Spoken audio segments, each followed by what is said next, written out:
This channel does not promote any violent, harmful, or illegal activities. All content provided by this channel is meant for an educational purpose only. Top quality और consistent performance के लिए सिर्फ silver pump नाम याद रखना। কোচবিহারে যুব তৃণমূল নেতা খুনের 16 ঘন্টা পেরিয়ে গিয়েছে, এখনো অধরা দুষ্কৃতীরা। গতকাল পুন্ডিবাড়িতে দিনে দুপুরে শুট আউট হয়। জোডিয়ার হাটে তৃণমূলের পঞ্চায়েত প্রধানের ছেলে অমর রায়কে প্রকাশ্যে গুলি করে খুন করা হয়। গুলিবিদ্ধ আরো একজন।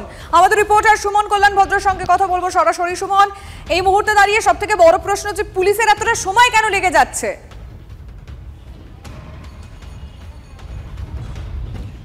দেখো, পুলিশকে বেশ কিছু দিক দেখতে হচ্ছে।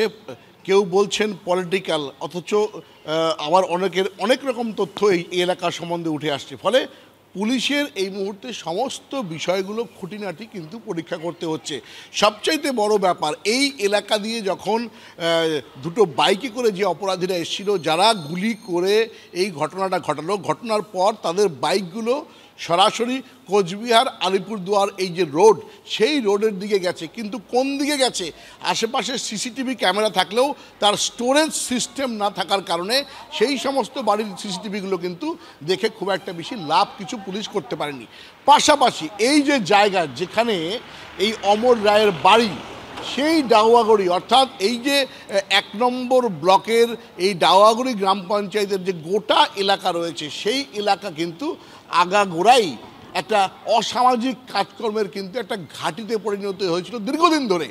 এর আগে বেশ কয়েকবার এখানকার যারা মাথা তারা খুন হয়েছেন।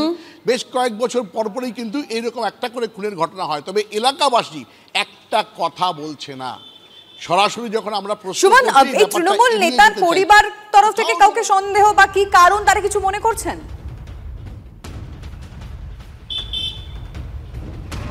দেখো, তারাও কোনো কিছু এই মুহূর্তে কিন্তু বলতে পারেনি।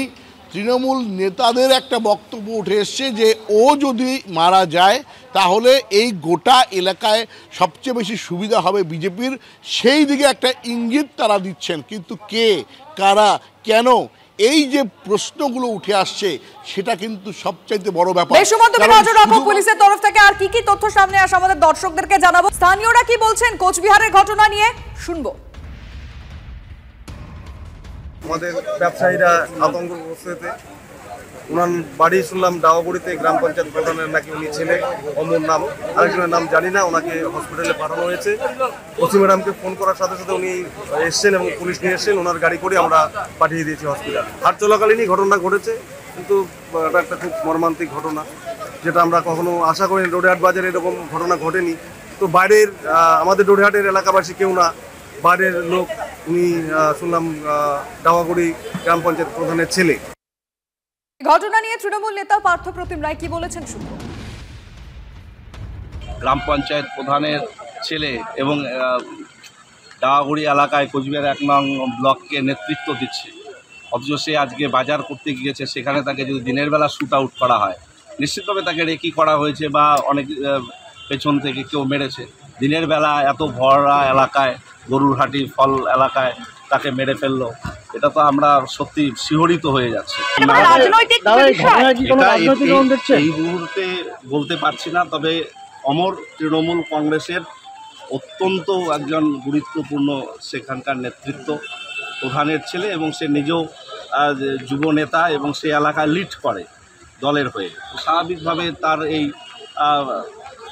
মৃত্যু, তার পেছনে রাজনৈতিক অভিসন্ধি থাকতে পারে। বিজেপি কি মনে করছে জানার চেষ্টা করবো। এই মুহূর্তে বিজেপি বিধায়ক শঙ্কর ঘোষের সঙ্গে আমরা যোগাযোগ করেছি। শঙ্করবাবু, আবারও এক শাসক নেতা খুন। আমাদের রাজ্যে গত 2-3 মাসে পরপর এরকম ঘটনা সামনে এসছে, এবার কোচবিহারে কি বলবেন? এই মুহূর্তে অনেক মানুষ এটা মনে করেন যে শাসক দলের নেতাও মরছে এবং শাসক দলের নেতাই মারছে। কুচবিহারের ঘটনা নিয়ে প্রাথমিকভাবে আমি এই নিয়ে কোনো মন্তব্য করতে চাই না, কিন্তু ঘটনাচক্রে এর আগে দিনহাটাতে যেভাবে শুভেন্দু অধিকারীর উপরে হামলা চালানো হয়েছিল কুচবিহার যাওয়ার পথে, তো বারবার করে আমরা বলেছি যে কুচবিহারের আইন শৃঙ্খলা চূড়ান্ত অবনতি হয়েছে এবং তার দায় এড়িয়ে যেতে পারে না কুচবিহারের এসপি এবং কুচবিহারের 3 অতি শক্তিশালী নেতা উদয়ন বাবু, পার্থপ্রতিম বাবু এবং অভিজিৎ বাবু। আজকের যে পরিস্থিতি তৈরি হয়েছে সেখানে শাসক দলের নেতার এইভাবে দিনে দুপুরে খুন হয়ে যাওয়াটা আসলে কুচবিহারের দুষ্কৃতির রাজেরই একটা চিহ্ন মাত্র। প্রশাসনকে দাঁড় নিতে হবে, তদন্ত হবে, নিশ্চিতভাবে পরিষ্কার হবে যে কে বা কারা এর পেছনে রয়েছে। ধন্যবাদ।